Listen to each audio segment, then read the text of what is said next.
My name is Lila Hart, and I was always the kind of daughter who believed in family first. I grew up in a small town where everyone knew each other, where barbecues turned into block parties, and where my mom, a single parent, worked tirelessly to provide for me. She was my rock, my cheerleader, and the person I looked up to most. But that trust I had in her was about to be tested in a way I never expected. You see, when I turned 30, I found myself in a unique position. I had built a successful business and amassed a fortune of $5 million. It was my pride and joy, a testament to my hard work and dedication. I wanted to share my success with my mom, to let her know that all those sleepless nights she spent working 2 jobs had paid off. So, I made a decision that would change everything. I gave her access to my account. I thought I was being generous, trusting, and loving. But I had no idea that this simple gesture would lead to one of the biggest shocks of my life. In my mind, I imagined my mom using the money to enjoy life a little more. Perhaps a vacation, a new car, or even a small gift for herself after years of sacrifice. I figured we could finally take that trip to Hawaii we always dreamed about. But within hours, I would discover that my mom had a different plan altogether. I remember that day vividly. I was sitting in my home office working on a new project when I got a notification on my phone. It was a text from my mom that simply read, "I emptied the account." My heart dropped. At first, I thought she was joking. I mean, who would do that? I rushed to log into my bank account, and what I saw made my stomach turn. The balance was 0. I felt a mix of disbelief and betrayal wash over me like a cold wave. Did she really think it was okay to take everything? I had to know what was going through her mind. I called her immediately, and as the phone rang, I could feel the tension building inside me. When she finally answered, her voice was calm, almost cheerful, as if she hadn't just wiped out my entire savings. "Lila, you won't believe the things I'm going to do. I cut her off. "Mom, you emptied my account. What were you thinking?" She paused for a moment, and I could hear the confusion in her voice. "I thought it was a gift. You said I could use it." I took a deep breath, trying to rein in my frustration. Yes, I had given her access, but I never intended for her to take every last cent. "There's a difference between access and ownership, Mom. This isn't just spending money. This is my future." As we went back and forth, I tried to make her understand the magnitude of what she had done. She insisted that she thought it was a blessing and that I had worked so hard. I deserved to treat myself. But I could tell there was more to it. There was a sense of urgency in her voice, a desire to finally enjoy life without the financial struggles that had burdened her for so long. I couldn't blame her for wanting that, but I felt like she had crossed a line. In the midst of our heated conversation, I remembered the legal detail I had added when I granted her access, something that I thought would protect me. I had made sure to include a stipulation that she could withdraw funds for personal use but not take the entire amount without my explicit permission. But would she even remember that? "Mom, don't forget. I added a legal clause that means you can't take all of it without my okay," I reminded her, my heart racing as I realized the implications. There was a long silence on the other end of the line. "Oh, Lila, I didn't think about that. I just wanted to help us." I could hear the regret in her voice, but it didn't change the fact that my money was gone. I felt an ache in my chest as I tried to process everything. I wanted to be angry, but I also wanted to understand. Had I misjudged her intentions? Was this a moment of desperation, of wanting to feel free from the weight of financial worries? I had always seen my mom as a warrior, a woman who had fought tooth and nail to give me a better life, but I never thought that fight would turn into a battle over my money. What would you have done in my shoes? Let me know below. After our conversation, I sat in stunned silence, trying to piece together what had just happened. The foundation of trust I had built with my mom felt shaky. I wanted to believe that she had my best interests at heart, but how could I ignore the reality of what she'd done? I spent hours contemplating my next move, feeling like I was caught in a whirlwind of emotions. Anger, betrayal, confusion. How could I fix this? How could I navigate the mess that had just unfolded? Little did I know, this was only the beginning of a long journey filled with twists and turns that would test our relationship and redefine our understanding of trust, love, and financial responsibility. So much was at stake, and I was determined to figure out how to reclaim what was mine. I had given her access, but I was about to learn that there are complexities in relationships that even the strongest bonds cannot withstand. This story is just starting, and I hope you'll join me as we uncover what happened next. The next morning, I woke up feeling an uneasy mixture of dread and anticipation. My phone buzzed incessantly, notifications lighting up the screen, but I ignored them. I needed to focus. I had a plan brewing in my mind, something that felt like a beacon of hope in the fog of uncertainty. I knew I had to confront my mom again, but this time it would be different. I was ready to stand my ground. When I finally mustered the courage, I called her. Her voice on the other end was a blend of cheerfulness and innocence, as if she hadn't just emptied my account overnight. "Hey, honey, how are you this morning?" she chirped, completely unaware of the storm brewing within me. "Mom, we need to talk," I said, trying to keep my tone steady. I could hear her pause, the cheerful facade slipping just a bit. "About yesterday." "Oh, sure. Is everything okay?" she asked, though I could hear the underlying tension in her voice. I took a deep breath, feeling the weight of the conversation ahead. "Not really," I replied. "You accessed my account, and it's all gone." There was a moment of silence, and in that space, I felt the gravity of our situation. "What do you mean, gone?" she finally asked, her voice laced with confusion. "I mean that you withdrew everything, Mom. I trusted you with that money and you took it without discussing it with me first. I don't know what you were thinking." "I was thinking of you," she exclaimed, her tone rising defensively. "I wanted to help you, to invest it in something that would grow your wealth. I thought you wanted me to take the lead." "Invest? Mom, that's not what we discussed. You just took it," I said, my voice tinged with frustration. "What did you do with it?" "I put it into a great opportunity. This real estate project is going to blow up. You'll see," she insisted, as if her enthusiasm could erase my concerns. "Okay, but that's not your call to make. You didn't even consult me. I just thought you'd be grateful. I thought this was what you wanted." "Grateful?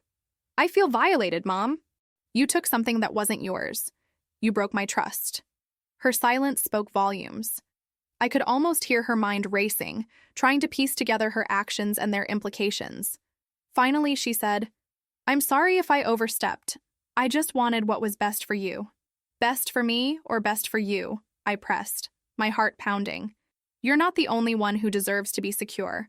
I worked hard for that money, and I wanted to use it to build my own future." "Then let me help you build it," she pleaded. "I promise I'll make it right. I'll get it back to you." "Mom, you don't understand. You can't just make promises like that. There's more at stake than just money." I could feel the tears welling up as I spoke. The hurt was becoming unbearable. I had to be strong. I had to stay focused. "I need to figure out the next steps.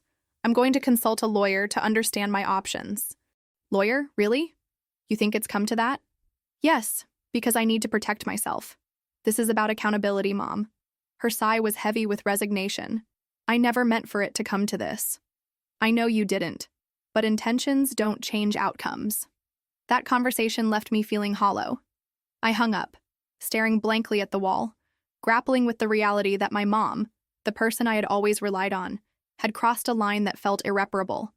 I spent the next few days in a haze, trying to gather my thoughts and determine how I would handle the situation. I reached out to a lawyer who specialized in financial disputes, hoping she could provide clarity. During our meeting, she laid out the legal implications of my situation. "You did the right thing by putting legal protections in place before granting access to your account," she said, referring to the stipulation I had added, which required both of us to agree on any withdrawals above a certain amount. "What happens if she's already taken more than that?" I asked, my voice trembling. "If you have that documentation, you have a solid case.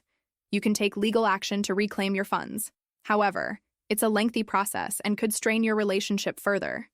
As she spoke, I felt a flicker of hope. I wasn't entirely powerless in this situation. I had thought ahead, considering the potential for mishaps like this. But the idea of taking legal action against my mom weighed heavily on my heart. Could I really bring myself to do that? The days turned into a blur of legal jargon and emotional turmoil. I felt like I was walking a tightrope between protecting myself and preserving my relationship with my mom. I wanted to believe that her actions were rooted in love, yet the betrayal cut too deep. One evening, as I sat on my couch, staring at my laptop, I noticed a notification pop up on my phone. It was a message from my mom, filled with apologies and reassurances. "I promise I'll make it right, sweetheart. I love you." I felt a surge of conflicting emotions. I wanted to believe her, but doubt gnawed at me. Could I ever trust her with my finances again? I took a deep breath and typed a response. "I need time to think, Mom. I love you too. but we need to have an honest conversation about this when I'm ready. Setting my phone down, I realized that the path ahead was not just about reclaiming my finances. It was about navigating the complicated web of love, trust, and accountability. I was determined to find a way forward, but it wouldn't be easy. As the days passed, the weight of my decision loomed over me like a dark cloud. I kept replaying the moment when I had handed my mom access to my account. It felt like I'd opened a Pandora's box, and now I was left to deal with the consequences. The more I thought about it, the more I questioned whether I had acted out of love or naivety. How could someone I trusted so deeply betray me in such a fundamental way? I took a long look at my life, thinking about all the sacrifices I made to build that account. The late nights, the relentless hustle, the times I said no to outings and experiences because I was determined to save and invest. It wasn't just money. It was my hard work, my dreams, my future. And now that future felt uncertain. I decided it was time to confront her. I sent a message, suggesting we meet up at our favorite cafe. It was a neutral ground, a place filled with memories, where laughter and warmth had once flourished between us. I hoped that familiar setting would soften the blow of our conversation. As the day approached, anxiety tightened its grip around my chest. On the day of the meeting, I arrived early. The cafe was bustling, filled with the aroma of freshly brewed coffee and the sound of clinking dishes. I took a deep breath and ordered a latte, hoping to calm my nerves. When she walked in, my heart raced. My mom had always been a vibrant force of nature, but today she looked different, smaller somehow, as if the weight of her actions had physically diminished her presence. "Hey, sweetie," she said, her voice almost a whisper. I could see the concern etched on her face. "Hi, Mom," I replied, gesturing for her to sit. There was an awkward silence that hung between us, thick and palpable. I took a sip of my latte, searching for the right words. After a moment, I decided to dive in. "I want to talk about what happened with my account." Her eyes widened, and she nodded slowly. "I know, and I'm so sorry. I thought I was helping you, but I see now how wrong I was." I held up my hand to stop her. "I need you to understand how this affected me. I feel violated, Mom. It's not just about the money. It's about trust." Tears welled up in her eyes. "I never meant to hurt you. I thought I was doing what was best. I wanted to help you, but you didn't help me. You took everything without asking." "That's not okay," I interrupted, my voice rising despite my efforts to stay calm. "I know, and I can't take it back," she said, her voice breaking. "I realize now how selfish I was." "Selfish, yes, but it's more than that. You've put our relationship at risk. I can't just forget what happened." Her gaze dropped to the table, and I could see the shame washing over her. I felt a pang of sympathy, but quickly pushed it aside. I needed to stand firm. "I've spent the last few weeks thinking about trust and accountability," I continued. "I've decided that I want to rebuild our relationship, but we need to establish boundaries. I can't let you have access to my finances again. Not now, not ever." My mom looked up, and I could see the realization dawning on her. "I understand. I deserve that. I really do." I took a deep breath, feeling a mix of relief and sadness. "I also want to make it clear that I expect you to pay back what you took. I know it might take time, but I need to see that you're serious about making things right." She nodded, a tear rolling down her cheek. "I will. I promise. I'll do whatever it takes." We spent the rest of the meeting talking. Really talking. For the first time in what felt like ages. It was a difficult conversation, filled with moments of tension, but it was also cathartic. I could see her sincerity and the pain she felt for her actions. After we parted ways, I felt a weight lift off my shoulders. I was proud of myself for standing my ground. I was also scared about the road ahead. Would she truly follow through with her promises? Would our relationship ever be the same? As the days turned into weeks, I tried to focus on my work and personal life while keeping an eye on my finances. I set up new security measures, my heart racing every time I logged into my account. The thought of someone else having access to it felt like standing on the edge of a cliff, teetering precariously. One afternoon, I received a text from my mom. "I'm meeting with a financial advisor to help me budget for repayments. I hope this is a step in the right direction." I appreciated the effort, but a small voice in my head reminded me that actions speak louder than words. I made a note to check in with her financial advisor once she found one, just to ensure that she was serious about making amends. As I moved forward, I realized that rebuilding trust would be a marathon, not a sprint. I was prepared to put in the work, But I also knew I had to protect myself. The balance between forgiveness and accountability was delicate, and I was still figuring it out. My mom's journey toward redemption had just begun, and I hoped it would lead her to a better understanding of our relationship and the importance of trust. But as I settled back into my routine, I couldn't shake the feeling that this wasn't over, not by a long shot. There were still legal implications to navigate, and I had a feeling that the most challenging parts were yet to come. I had a sense of foreboding about what lay ahead, and it wasn't just the impending discussions with the financial advisor. I could feel the weight of my mom's past decisions pressing down on me, a constant reminder that our relationship was still fragile. Every day felt like I was walking on a tightrope, trying to maintain balance between my hope for her transformation and my fear of being let down again.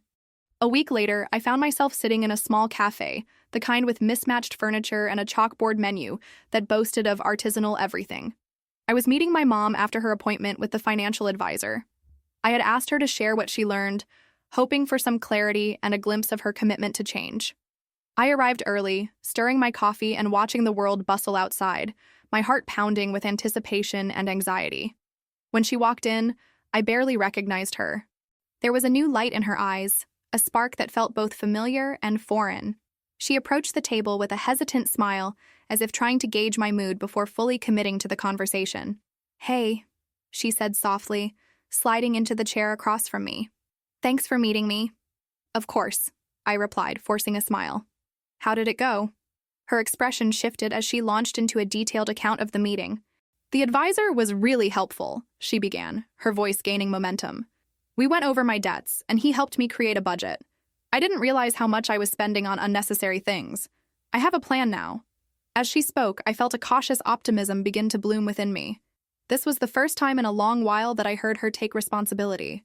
I listened intently, asking questions and trying to engage without being overly skeptical. "What's the first step in your plan?" I prompted, leaning in slightly, eager to hear more. "I'm going to cut down on my dining out," she said, her cheeks flushing as if admitting a guilty pleasure. "And I'm going to start a savings account. It sounds simple, but I think it could help me stay accountable." "Sounds like a good start," I replied, though I couldn't shake the worry that this was just another fleeting moment of clarity. I wanted to believe her, to trust her intentions, but the scars of betrayal had not healed completely. Over the next few weeks, I began to notice small changes. My mom was sticking to her budget. She called me excitedly one evening, telling me she had prepared a dinner at home instead of ordering takeout. I couldn't help but laugh, picturing her wielding a spatula, a far cry from the woman who once relied on convenience to get through her days. But with every victory, I felt a twinge of apprehension. Would this last? Would she falter? I found myself questioning whether my support was helping or hindering her. As we spent more time discussing finances, I began to wonder if I was, in some way, enabling her. Have you ever found yourself caught in that delicate balance between wanting to help someone and fearing that you might be making things worse? Despite my doubts, I pushed forward, encouraging her to keep attending her sessions with the financial advisor. She seemed to be thriving on the structure and accountability, and each small success felt like a step away from her past mistakes. Yet, I still had to protect myself emotionally. I began to seek advice from a therapist, learning to navigate my own feelings while supporting her. One evening, we sat together on my couch, the room filled with the warm glow of a lamp, and I broached the subject of her past. "Do you think you'll ever be able to fully let go of those old habits?" I asked, my voice steady but probing. She sighed, her expression clouding over. "I hope so, but it's hard. I don't want to fall back into the old me. I'm scared." "Scared of what?" I pressed gently. "Of disappointing you again," she admitted, her eyes brimming with unshed tears. "I know I've hurt you. I want to be better for you and for myself." Those words struck me deeply. It was a rare moment of vulnerability, and I knew it was a turning point for both of us. "I believe you can do this," I said, my own voice wavering. "But you have to believe it too. You have to hold yourself accountable." She nodded, wiping her eyes. "I will. I promise." As the days turned into weeks, I watched her grapple with her past while trying to construct a future. She stumbled and fell at times, like we all do, but I saw her rise more often than not. I began to understand that rebuilding trust would not happen overnight. It was a journey filled with hurdles and heartaches, but also with hope. There were moments that tested me, like the time she confided in me about a tempting offer to go out with old friends who had always been a bad influence. It was a choice that could lead her down a slippery slope, and I felt the tight knot of anxiety in my stomach. "What would you do?" I asked her, genuinely curious about how she would handle the situation. "Would you go?" She paused, and for a moment, I thought she might crumble under the pressure. But then she shook her head. "No, I can't. I want to choose differently now." That simple declaration filled me with a sense of pride I hadn't felt in ages. Yet, I still held my breath, waiting for the other shoe to drop. With each step she took toward recovery, I was learning to trust again, not just her, but also myself. And so, as I continued to support her, I often found myself wondering, is it possible to forgive completely? To let go of the past while still guarding your heart? I knew this journey was far from over, but maybe, just maybe, it was taking us both somewhere beautiful. As my mom continued to pick herself up, I realized that the real work lay ahead. The shadows of our past still loomed large, and I often found myself caught between the urge to protect her and the fear of being hurt again. But I was determined to navigate this uncharted territory with her. It wasn't just about her recovery, it was about us redefining our relationship. It was during one of those late-night talks, the kind where the world outside seemed to fade away, that we stumbled onto the topic of money. I had been careful with my wealth, especially after the last few years. My $5 million account felt like a fortress, one that I had built not just for myself but for her as well. My intention was to create a safety net, a foundation for her recovery. But trust is a fickle thing, and I was still grappling with the idea of giving her access to my finances. "Mom," I said cautiously, "what would you do if you had access to a large sum of money?" I watched her face as I spoke, trying to gauge her reaction. There was a mix of curiosity and apprehension in her eyes, a reflection of our complicated history. "I don't know," she replied honestly, her voice soft. "I've made so many mistakes in the past. I would want to do the right thing." Her admission struck a chord with me. I had seen her struggle, but I also saw the flickers of resolve in her spirit. Maybe this was the moment to bridge the gap between us, to show her that I believed in her capacity to make better choices. So with a mix of excitement and fear, I decided to give her a test. I would grant her limited access to my account, but I would implement a legal detail that would protect both of us. I explained my plan to her in detail, emphasizing the safety measures I had put in place. "Mom, I'm going to add a stipulation. You'll have access to the funds, but only for specific purposes, like your recovery and education. Anything outside of that will require my approval." She nodded, her expression thoughtful. I could see the gears turning in her mind. "That makes sense. It's a good way to keep me accountable," she said, and I felt a rush of relief. Maybe this was the turning point we both needed. After we finalized the legalities, I felt a strange mix of pride and apprehension. Would this decision reinforce her recovery, or would it backfire in ways I couldn't foresee? I wanted to believe that this act of faith would be a step toward healing our fractured relationship. Days turned into weeks, and I watched as my mother began to use the funds responsibly. She enrolled in a local community college, taking classes that not only excited her, but also gave her a sense of purpose. I remember one night she called me, her voice tinged with excitement. "I just finished my first week of classes. I feel like I'm finally doing something for myself," she exclaimed. Her enthusiasm was infectious, and I couldn't help but smile as she continued to share her experiences. It felt good to see her thriving. But beneath my joy, a nagging doubt lingered. What if she slipped? What if the old habits crept back in? I found myself checking my account more often, monitoring the withdrawals and scrutinizing each transaction. One day, however, as I logged in to review the account, my heart sank. The balance was significantly lower than I expected. Panic washed over me as I scrolled through the recent transactions. It was then that I noticed several large withdrawals that had no clear purpose. My heart raced, and I felt a cold sweat break out across my forehead. In that moment, I was flooded with emotions: betrayal, fear, and anger. Had she disregarded the boundaries we had set? I quickly called her, trying to keep my voice steady despite the storm brewing inside me. "Mom, can we talk?" I noticed some transactions that I didn't approve of. There was a pause on the other end, and I could hear her breathing. I thought it would be okay. I needed to buy some things for school and—" She faltered, her voice shaky. "Mom, we had an agreement. You have to communicate with me. This isn't just about the money, it's about trust." My heart ached as I spoke those words. I didn't want to be the enforcer of rules. I wanted to be her partner in this journey. As she listened, I could hear the regret in her voice. I'm sorry. I didn't mean to break your trust. I just got carried away. I thought I could handle it. I took a deep breath, trying to steady my emotions. I know you want to do better, but this is why we have to be transparent with each other. I want to support you, but we need to do this together. The conversation was hard, but it was necessary. I felt both relieved and exhausted afterward, like I had climbed a mountain only to discover a new one waiting to be scaled. In the days that followed, I struggled with the balance between trust and caution. I wanted to give her space to grow, but the fear of falling back into old patterns was a heavy burden. Each interaction felt like a tightrope walk. I began to wonder if I was doing the right thing. Did my decision to give her access really serve her recovery, or was it setting us both up for failure? Despite the challenges, I continued to encourage her. I attended her classes whenever I could, cheering her on from the sidelines. It was a bittersweet experience watching her embrace this new chapter while also grappling with the fear of losing what we had fought so hard to build. Even with the setbacks, there were moments of light that pierced through the clouds. I saw glimmers of the woman I used to know, the one who laughed easily and loved fiercely. In those moments, I would remind myself that progress isn't linear. It's messy, complicated, and often fraught with setbacks. But it's also filled with hope, and I clung to that hope like a lifeline as we continued this journey together.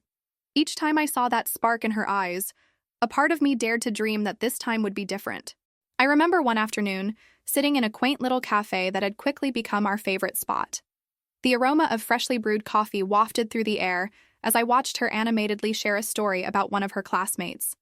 She spoke about the importance of community, of finding strength in vulnerability, and for a brief moment it felt like I was connecting with the woman I once admired so deeply. I found myself hanging on to every word, wishing I could freeze that moment in time, the laughter echoing around us, the sun shining through the window, illuminating her face in a way that made her look almost radiant. But even then, a flicker of doubt crept in. Would she hold on to this newfound clarity, or would it slip through her fingers like grains of sand? As the weeks rolled on, I was cautiously optimistic.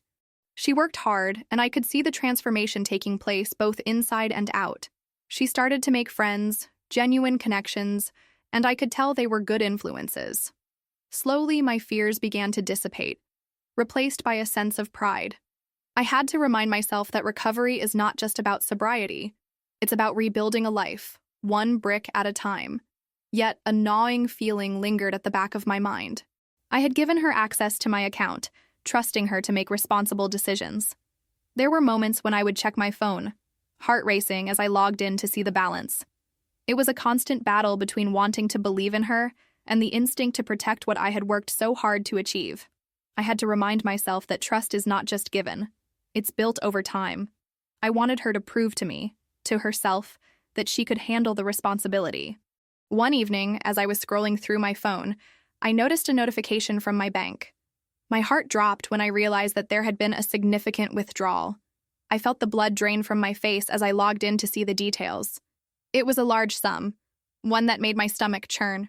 Panic gripped me as I immediately texted her. "Did you make a withdrawal? What happened?" There was a silence that felt like an eternity before she responded. When she finally did, her message was filled with explanations and reassurances.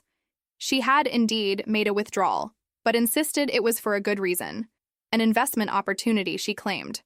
My heart raced again, but this time, it was more out of confusion than fear. I started to ask myself whether I had been too quick to judge. I wanted to believe her, but I had seen this play out before. I had seen how easily one could get swept away in the thrill of a great opportunity. I pressed her for more details, wanting to understand what she had gotten herself into. As she explained her reasoning, I found myself caught in a whirlwind of emotions. I wanted to trust her, but the fear of history repeating itself loomed large. After our conversation, I spent the entire night tossing and turning, my mind racing with thoughts. I couldn't shake the feeling that perhaps I was being naive. I decided to dive deeper into the investment opportunity she had mentioned. The next morning, I sat at my kitchen table, coffee in hand, and began to research. What I discovered shook me to my core. The opportunity she had mentioned was a front for a multi-level marketing scheme, a notorious one at that. My heart raced as I connected the dots. She had been lured in by promises of quick riches and success. I was torn between anger and concern. I reached out to her, my voice trembling as I confronted her about the truth behind this so-called opportunity. Mom, this isn't what you think it is. You have to listen to me. She was defensive at first, insisting that she had a plan and that I was being unsupportive. I felt a wave of frustration wash over me. How could she not see the danger? But as we talked, I realized that there was something deeper at play. This need for validation, for success, was wrapped up in her recovery. She wanted to prove to herself and to me that she was capable of standing on her own. I could see that desire in her eyes, but it was clouded by desperation. We spent hours discussing the situation, and as the conversation unfolded, I saw the vulnerability beneath her bravado. I realized that this wasn't just about the money, it was about her self-worth. For the first time in a long time, I saw a flicker of the person I knew she could be, the one who could rise above the challenges rather than succumb to them. Together, we began to unravel the threads of her decision. I guided her through the necessary steps to extricate herself from the situation she had unwittingly entered. It was a long and arduous process, filled with tears and heated discussions, but I could sense a shift. She was starting to take responsibility for her choices, and I felt a spark of hope ignite within me once again. As we worked together, I began to understand that this journey was never just about the money or the account I had opened for her. It was about finding her footing, learning to trust herself, and ultimately, allowing me to trust her again. This experience became a pivotal point in our relationship, a moment that would shape not just our future interactions, but the very fabric of our bond. I learned that recovery is not just a personal journey, but a shared experience. It's messy and complicated, but it can also be beautiful and transformative. As we moved forward, I held on to that hope tightly, knowing that together, we could navigate the uncertainty ahead. The days turned into weeks, and with each passing moment, I felt a renewed sense of purpose in our relationship. Mom was working hard to regain my trust, and I was reminded that rebuilding takes time, patience, and commitment from both sides. We had daily conversations that were more profound than any I could remember. No longer were we just skimming the surface. We were diving deep into the issues that had long lingered between us. There were moments that tested our resolve. One evening, as we sat across from each other at the kitchen table, she was visibly frustrated. "I never thought I'd be in this position," she admitted, her hands trembling slightly. "It feels like I've lost so much, and I don't know how to get it back." I could see the weight of her choices pressing down on her, and I wanted to reach out and reassure her. "It's okay, Mom. We can figure this out together. You've already taken the first step by acknowledging it." Those words hung in the air, a simple affirmation that we were both on the same side now. We spent hours discussing her plans for the future, how she could rebuild not just her finances but her life. I encouraged her to explore new opportunities, to find work that would fulfill her beyond just monetary compensation. It felt good to see her begin to dream again. But with every step forward came a wave of doubt. I often found myself reflecting on whether I had made the right decision by giving her access to my account in the first place. It was a gamble, a leap of faith that had clearly backfired. But I also recognized that it had led us here, to this moment of genuine connection. It was both terrifying and enlightening, and I realized that sometimes the paths we choose lead us to unexpected destinations. As time went on, we started to put the legal pieces in place, the ones that would ultimately protect both of us. I knew I had to be proactive. I consulted with my attorney to ensure that everything was properly documented and that any future transactions would be transparent. Together, Mom and I drafted a new agreement, one that stipulated how funds could be accessed and what consequences would ensue if any boundaries were crossed. This wasn't about punishment, it was about clarity, about establishing a framework that would guide us in the future. With each meeting, I could see Mom's determination grow. She was learning the importance of financial literacy and accountability. I was proud of her for taking these lessons to heart, but part of me still felt a lingering anxiety. What if she faltered again? What if she reverted to old habits?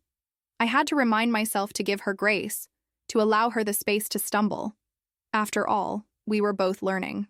One afternoon, we sat in her living room, surrounded by stacks of paperwork and financial statements. "I can't believe I'm actually doing this," she said, her voice barely above a whisper. I smiled, feeling a mix of pride and relief. "You are, and you should be proud too. This is no small feat." We spent countless hours discussing investments, savings, and the nuances of budgeting. I remember her eyes lighting up when she realized that financial independence didn't just mean having money, it meant having choices. I wanted her to see that she could make decisions that impacted her life positively, that her past didn't have to dictate her future.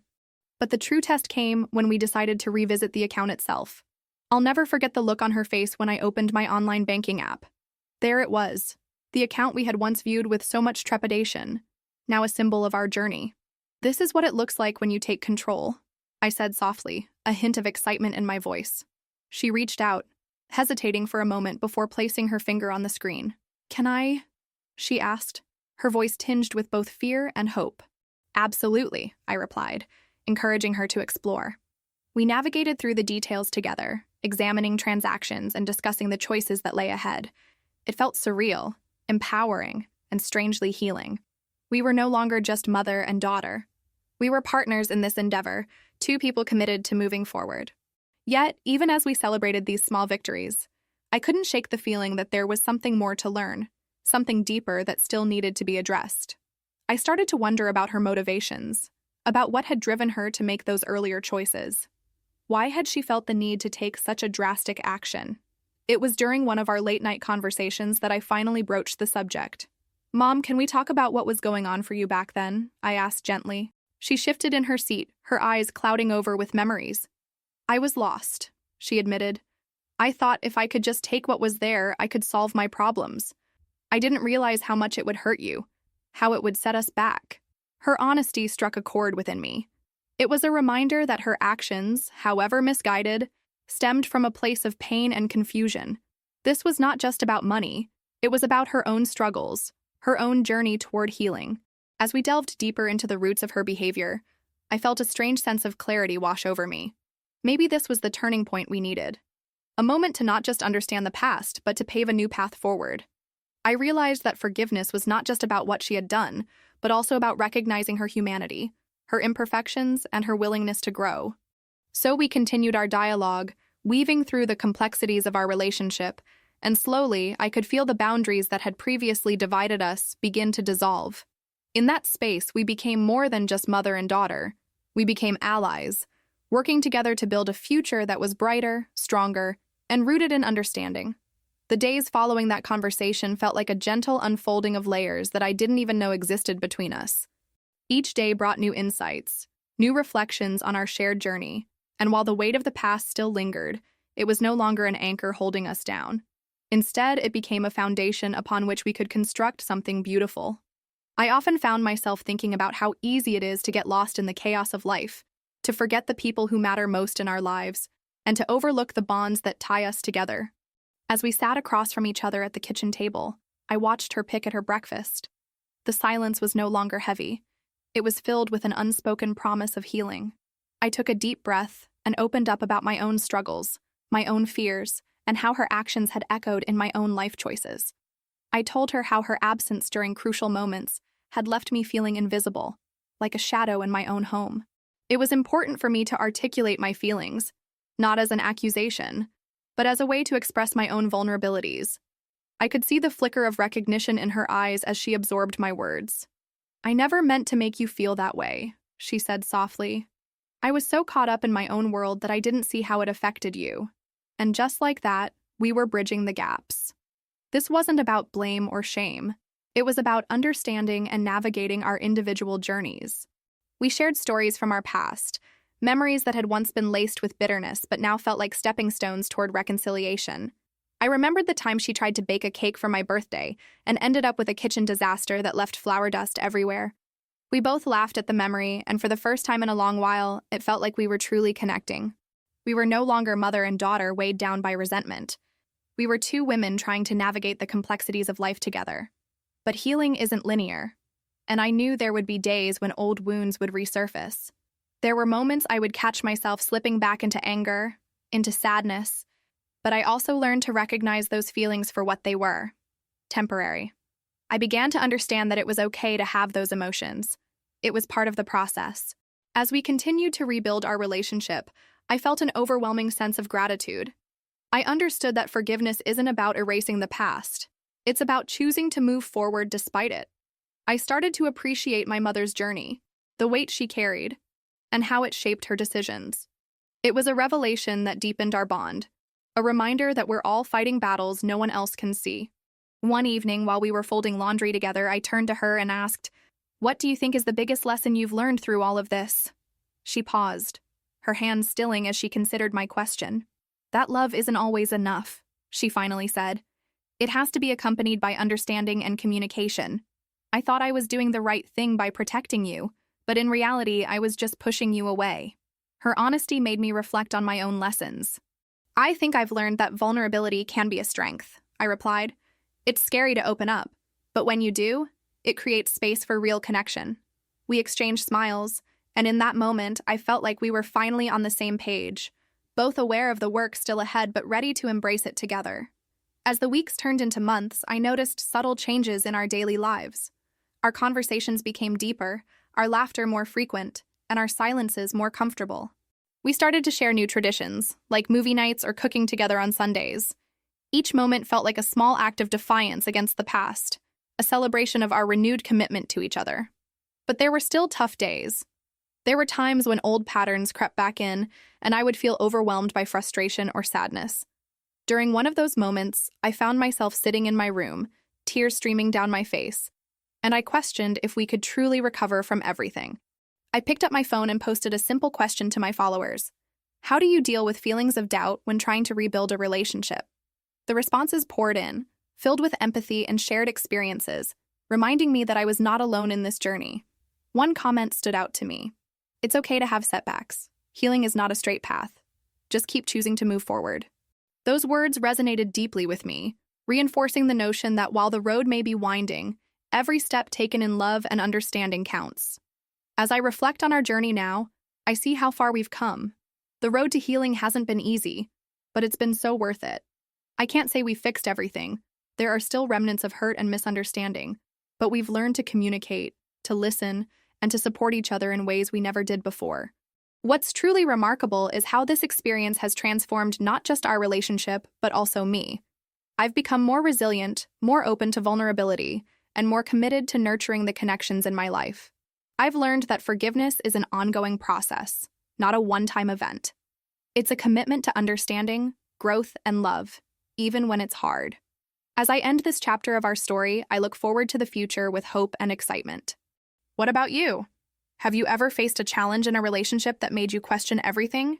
How did you move forward? Let me know below. Every story matters, and together we can inspire one another to keep choosing love, even through the messiness of life.